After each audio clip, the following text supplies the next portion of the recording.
Hello, welcome to Shots Fired. I am Travis King. Unfortunately, due to some circumstances, I'm riding solo tonight. No Nick Bell and no Brad Nolan. But here I am, going to give my predictions. Here we go, let's get started. First game, we've got the Atlanta Falcons at the, first of all, hold on a second. Let's recap Thursday night's game. Thursday night was it was not a pretty game at all. Going into the game, I knew it wasn't going to be much of a contest. I knew that I just knew two bad teams playing on Thursday night wasn't going to be a good recipe. I will say, I'm not surprised the 49ers won. I picked the 49ers to win, but I'm surprised in the fashion they won. Going away like they did was very surprising. Oakland's just a mess, and just tough times if you're an Oakland fan. But anyhow, here moving on to the games this Sunday, and of course Monday night. Starting Sunday, the Atlanta Falcons are back in action after their bye week, traveling to FedEx Field in Washington to take on the Redskins. And in this game, I feel pretty confident that the Falcons is going to get the win, despite the fact it's in Washington. I just think Atlanta's offense is going to be too much in the end for Washington's defense to stop. Despite the fact Washington's had one of the better defenses in the league this year, I still don't think that's going to be enough to stop Matt Ryan and Julio Jones, Calvin Ridley, Mohamed Sanu, Tavon Coleman and company. I just think they're going to be too much. I do think it'll be a fairly good game, though, because on the other hand, Atlanta's defense is really bad. They have, of course, been hit by the injury bug on that side of the ball basically all year. Alex Smith is a good quarterback. I'm not going to quite call him a great quarterback. I think he's pretty daggone good, though. He takes care of the ball. Just a game manager type of quarterback.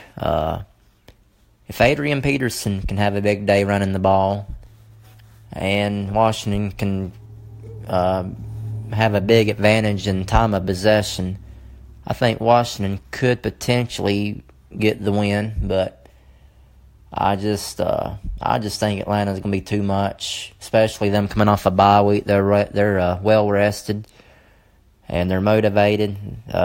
Believe it or not, I mean, they started off, I think, 1-4, which of course was a surprise. But when you consider how many defensive players were injured, I don't know if it would be too big of a surprise. But they fought their way back to 3-4, and they're only like one game out of the number 6 spot, last playoff spot in the NFC.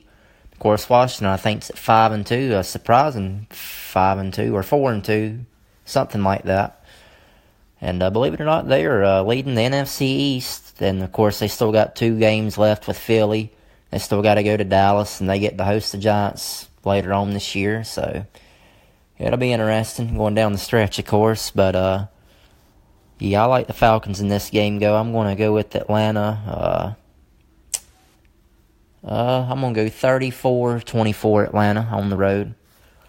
Moving on to the next game, the Detroit Lions are visiting the Minnesota Vikings in an NFC North showdown. In this game, I like the Minnesota Vikings. I feel fairly confident about it. Probably a little bit more than fairly confident. I actually feel very confident about it. Detroit, I don't quite understand what they're doing. They traded Golden Tate away to the Philadelphia Eagles this week. I guess that's saying that they want Marvin Jones to take over the duties of being the number 1 receiver. I think Marvin Jones is a good receiver, by the way. And Kenny Golladay, I guess he'll step up and assume the number 2 role. Not for sure who's going to be the number 3 guy now in the offense, but they do have a good young back now, and I can't pronounce his first name real well. Some weird name Johnson guy. He's had a heck of a year. Detroit hasn't seen a running back, and when I say this, by no means am I comparing this guy to Barry Sanders, but he has been solid this year. Detroit, up until this year, had the longest streak in the league of not having a 100-yard rusher. If I ain't mistaken, this young man has got 2 or 3 games of over 100 yards rushing this year, which has obviously helped take the pressure off of Matthew Stafford. And he's not having to throw as much. But anyhow, Detroit, disappointing, in my opinion, a disappointing loss at home last week to Seattle. Just honestly surprised me quite a bit. I didn't expect Seattle to go into Detroit and get that win, but they took care of Detroit pretty easy.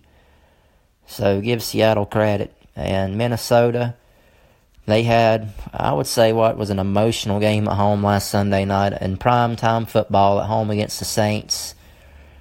Of course, those two teams met in the playoffs last year, and who can forget what happened with Stephon Diggs, having, well, I guess you would call it the Minneapolis Miracle at the end of the game. It was unreal. Just something you just cannot make up at all. But anyhow, the Saints went into Minnesota. They got their revenge. Crazy stat from this game. Drew Brees only threw for 120 yards. If you would have told me that, there is no way in the world I thought the Saints would have went into Minnesota and won that game. Especially Kirk Cousins, I think. If I ain't mistaken, Kirk Cousins threw for like 350-some yards in this game.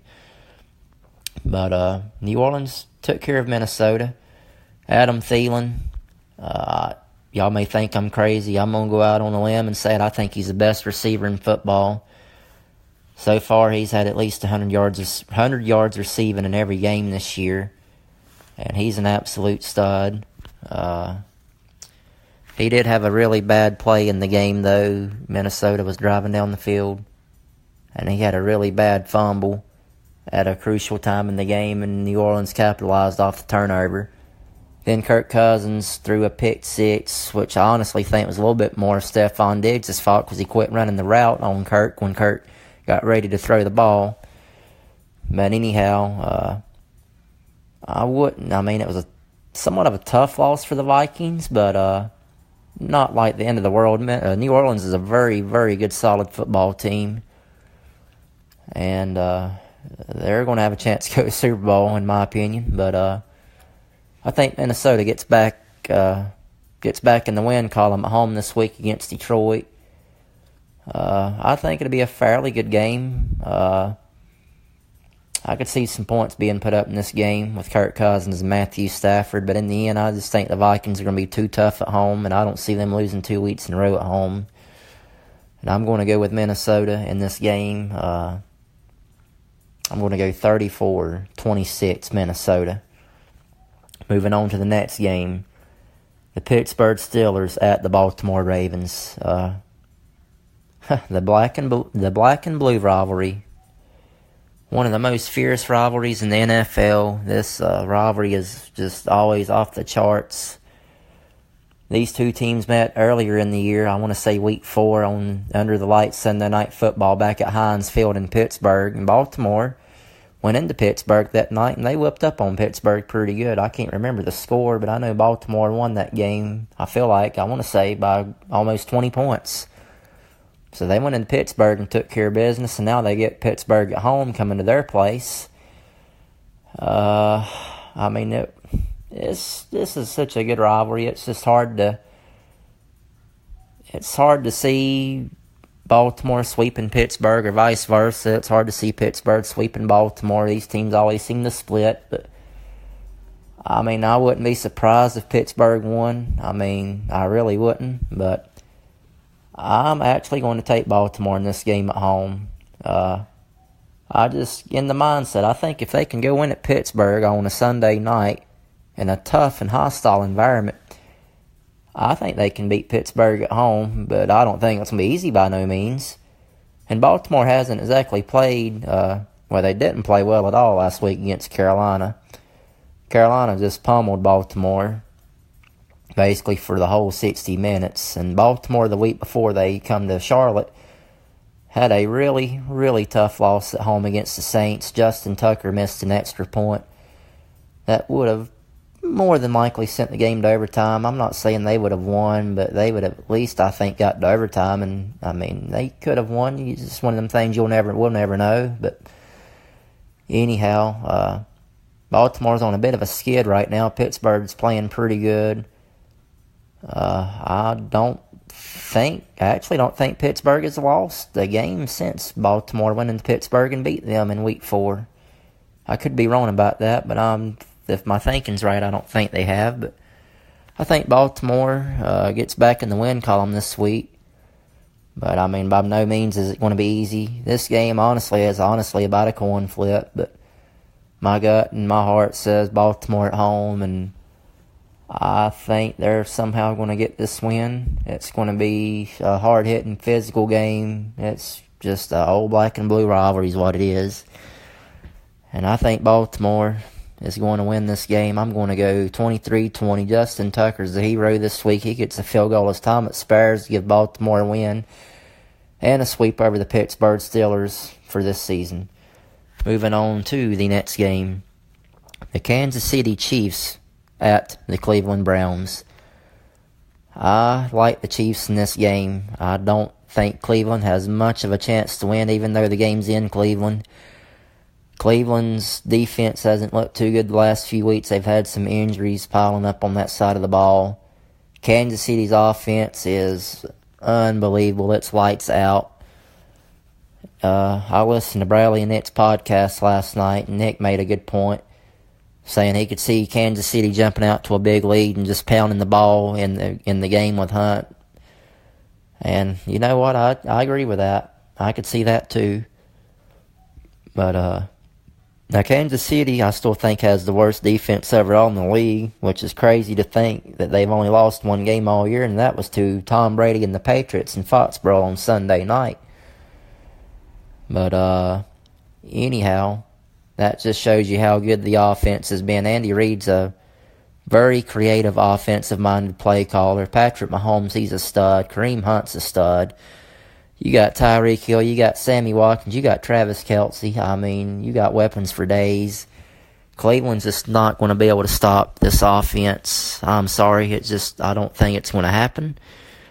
And Mayfield, one thing, he'll get a lot of opportunities for Cleveland to throw the ball in this game, because Cleveland's probably going to be playing from behind most of the day, if probably the whole day actually. But I just think Kansas City's too much. I'm going to go with Kansas City. I'm going to go 38-20 or 38-20 Kansas City. Moving on to the next game, the New York Jets at the Miami Dolphins. The second meeting between these two teams happens this Sunday in Miami. Week 2 was a pretty decent upset, in my opinion. Miami went into New York and pretty much convincingly beat the Jets at MetLife Stadium in New York. This was after the Jets went to Detroit Week 1 on Monday night and absolutely destroyed the Lions, and they come home and they lay an egg against Miami. I don't see how that happens, but it did. But anyhow, despite the fact Miami went into New York and won, I don't think they're going to... I know it sounds crazy. I don't think they're going to beat them at home. I think the Jets gets their revenge and they go to South Beach and they get a win this Sunday. I think Miami, I will say, put up a pretty good little fight last Thursday night against the Texans, more so than I thought they would, especially at Houston. But I just think the Jets is going to be too much. I think Nick made a good point. Darnold's gotten better since Week 2. Isaiah Crowell, he's a pretty nice running back. And I just think the Jets is better than Miami. I mean, I know Miami beat them Week 2 at New York. I still think they're better, though. I really do. And I think the Jets is going to go down to South Beach, and they're going to get a win. I'm going to go with the Jets in this game. I'm going to say... I'm going to go 24-20 Jets in this game. Moving on to the next game. The Chicago Bears at the Buffalo Bills. I think Chicago... I'm not quite going to say it's a lock, but I would be pretty well surprised if Buffalo finds a way to win this game, despite the fact it's in Buffalo. I just think Chicago's a better team. Trubisky's playing fairly well. And, of course, they got two good bats in Jordan Howard and Tariq Cohen. got a pretty good offense overall. And their defense, of course, Khalil Mack, that man's a beast. I mean, ain't too much you can say about him.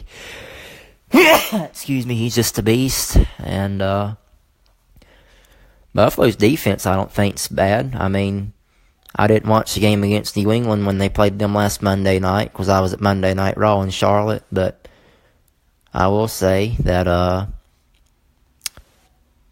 Buffalo did keep it close from what I read and everything there for 3 quarters. New England pulled away in the 4th. It was a lot of field goals until New England broke the game open in the 4th. But I just don't see that being the case this Sunday, especially Buffalo on short rest, too. I mean, they're still at home. It's not like they had to travel, but it's still a short week nonetheless. And I just think Chicago's a better team, and Buffalo may put up a fight for about a half or so, but Chicago's eventually going to pull away and going to have their way with them.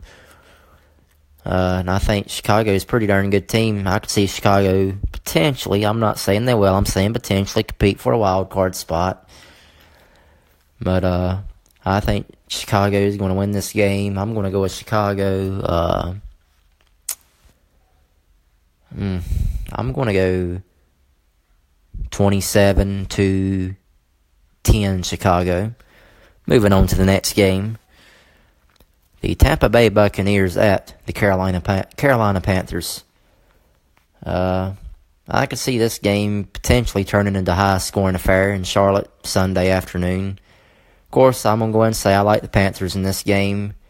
I'm going to this game, by the way, and I'm looking forward to it. I think it's going to be a decent game. But I think in the end, Carolina's too much for Tampa, especially at home. And Carolina, ever since they had that miracle comeback in Philadelphia, has looked really good. They beat the brakes off of Baltimore last week. Not many people expected them to do that. To do that, Brad Nolan didn't even think they'd beat Baltimore, but they proved Brad Nolan wrong. But anyhow,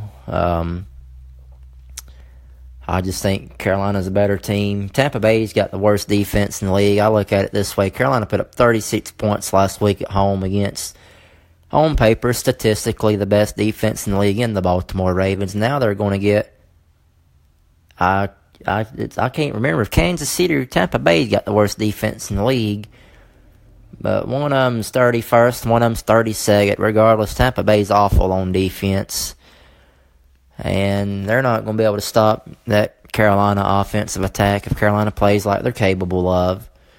And North Turner, by the way, shout out to him. He caught his best game of the year last week against Baltimore. Even John Harbaugh come out and applauded North Turner after the game last week, saying Norv kept Baltimore off balance on defense because he was just mixing up the plays so well and calling such good plays and everything.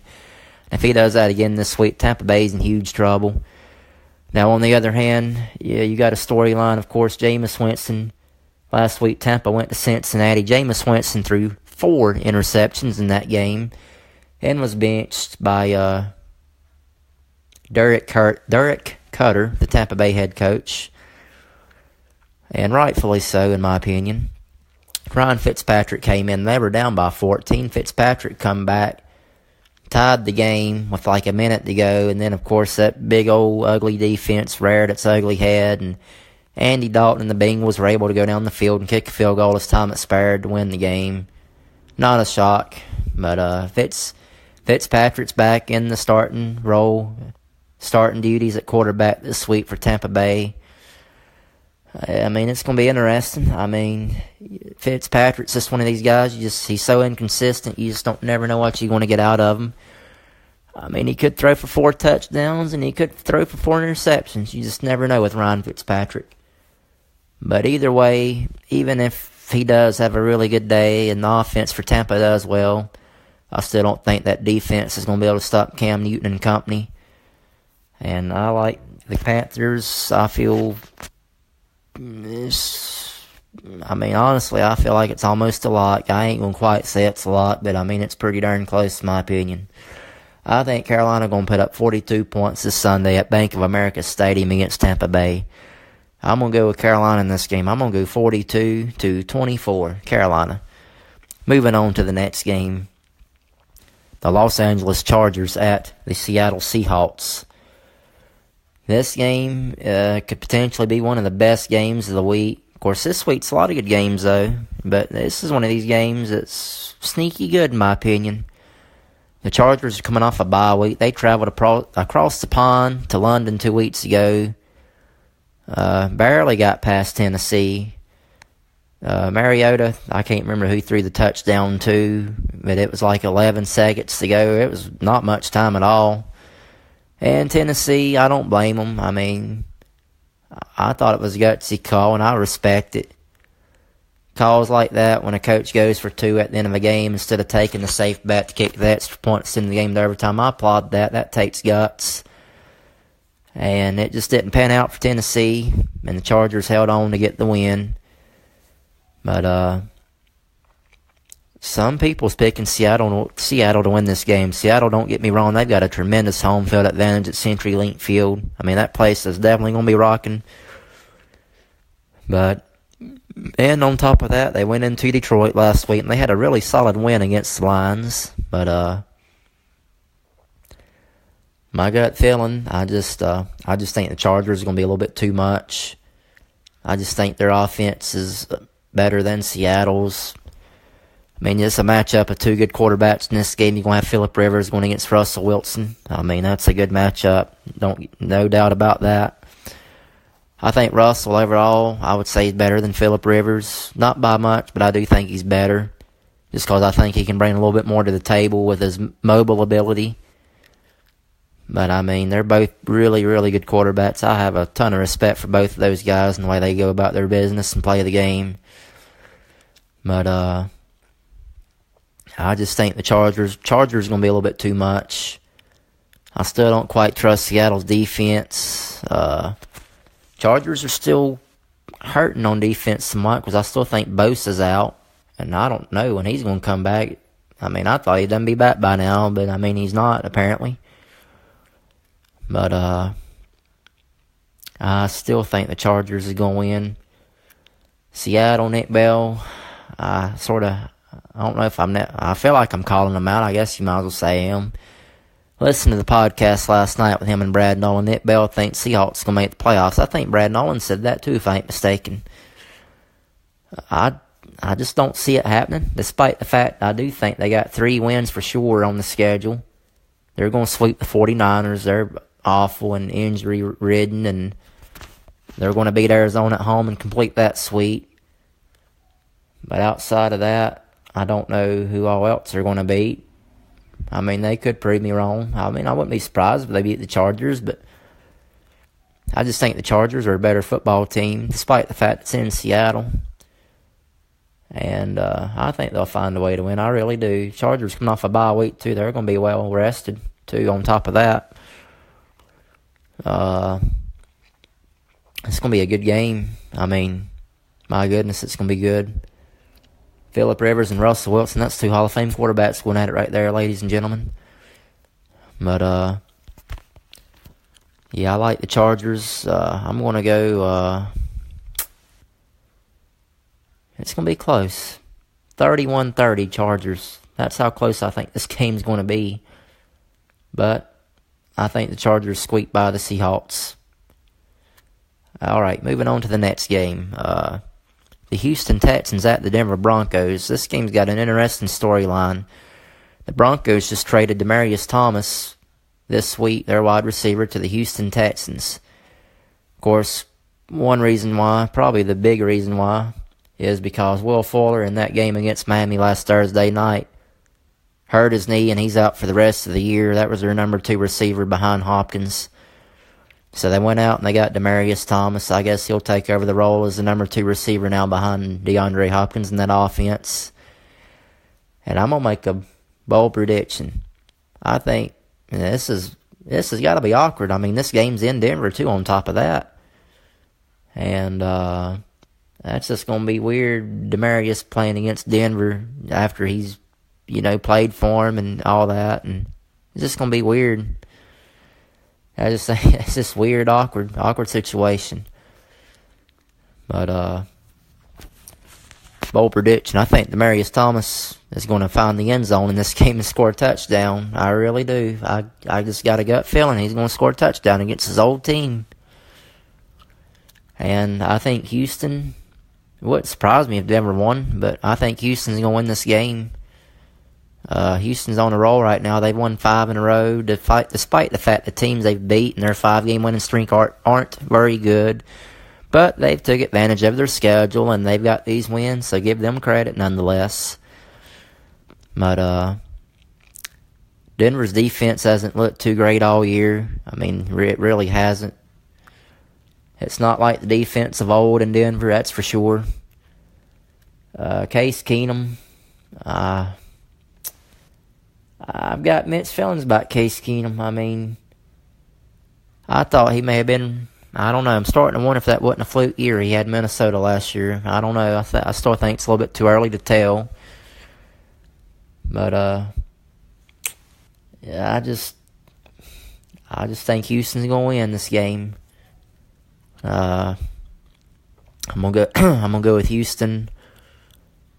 I'm gonna go 28-24 Houston. I think it's gonna be a good game.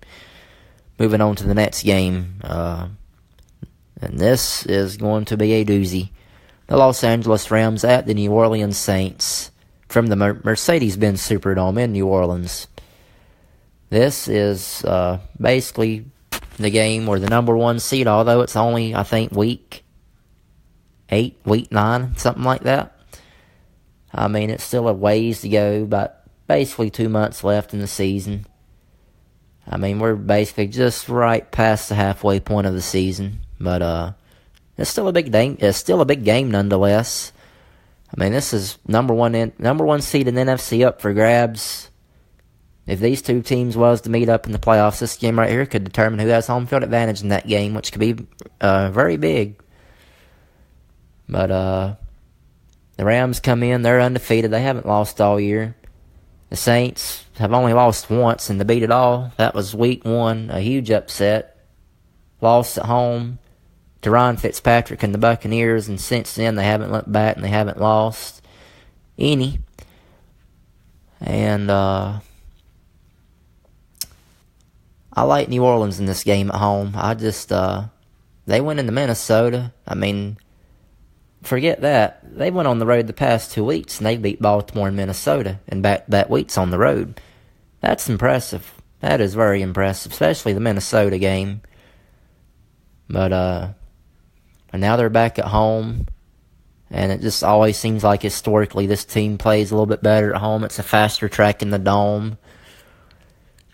And I just can't see, I mean, don't get me wrong, he's had a good year, but I just can't see Jared Goff going into New Orleans and outplaying, outdueling, however you want to put it, Drew Brees and getting the win against Drew Brees in New Orleans. I'm sorry, I can't see it. Actually, I mean, despite the fact a lot of people think this is an evenly matched game, I mean, I guess you could say it is. I just feel really confident in the Saints that they're going to get this win this Sunday. I just think Rams secondary, too, has looked a little shaky the past few weeks, I must say, too, on top of that. And Cooper Kupp, the wide receiver for the Rams, I'm not for sure if he's going to be out again this Sunday or not. If he's out, that's obviously a big blow to the offense. And if the Rams are behind, I know Todd Gurley's a heck of a running back, but they're not going to be able to run him like they would like to if they're behind in this game, or if it turns into a shootout, especially if they're behind. But I just think the Saints at home, it's just hard for me to pick against some guys at home. They play so well at home, despite the fact they did lay that egg against Tampa week 1. I think they just clearly overlooked Tampa, though. Excuse me, but anyhow, I'm going to go with the Saints. And this score here may surprise you. I'm going to go 37-23 Saints in the Dome. Moving on to the next game. Sunday night football game. Green Bay Packers at the New England Patriots. Some people, not going to call any names, I want to say this is the greatest matchup of the two greatest quarterbacks to ever play the game of football, and I couldn't disagree more. Aaron Rodgers, to me, doesn't even belong in the same sentence as Tom Brady. Tom Brady just is a million times better than Aaron Rodgers has ever been or ever going to think about being. It's just the truth, and I just don't know any other way to put it. And Tom Brady's getting ready to prove to the world that he's the GOAT, and that Aaron Rodgers is absolutely nothing. And I ain't going to elaborate on this game too much, because there ain't too much to say, because Tom Brady's a million times better than Aaron Rodgers. But I'm going to go with the Patriots in this game at home in Foxborough, Massachusetts. I'm going to go with the Patriots. I'm going to go 38-23, New England at home. I just ain't much to say about it. Moving on to the next game.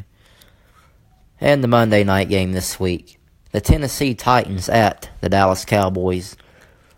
How about them Cowboys? I'm going with the Cowboys in this game at home on Monday Night Football. Dallas hasn't lost at home all year long. And I think going into the season, I wouldn't have thought it. I thought if you would have told me going into the season, I would have said Tennessee was a better team. But as of right now, I think Dallas is a better team than Tennessee. And I think another bold prediction, I think Amari Cooper. Dallas got him a little over a week ago in the midst of their bye week from the Oakland Raiders. And bold prediction, I think Cooper is going to find the end zone and score a touchdown Monday night in this game. I really do. And I think Dallas is going to win this game at home. I think Elliott could have a big night running the ball.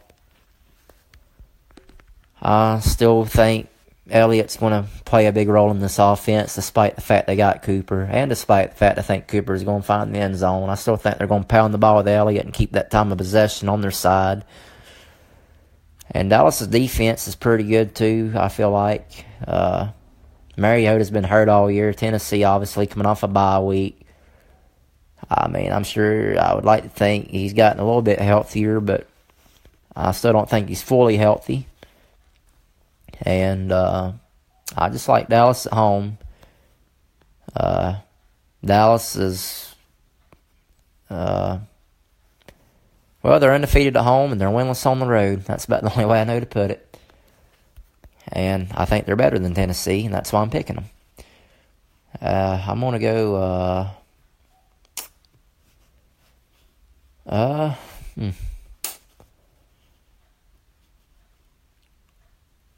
I'm going to go 30-13 Cowboys in this game. I just think they're going to be too much for Tennessee on a Monday night in Dallas. Well, folks, there it is. My Week 9 picks. I think this is Week 9. I hope I'm right. I think so. Or it's Week 8 or Week 9. I can't remember. It's one of the two. But anyhow, I hope y'all enjoyed. And I had to ride solo and do it alone, but under some certain circumstances that happened, I had to do it alone, folks. It sure did feel awkward and weird doing this alone, but hey, I got through it.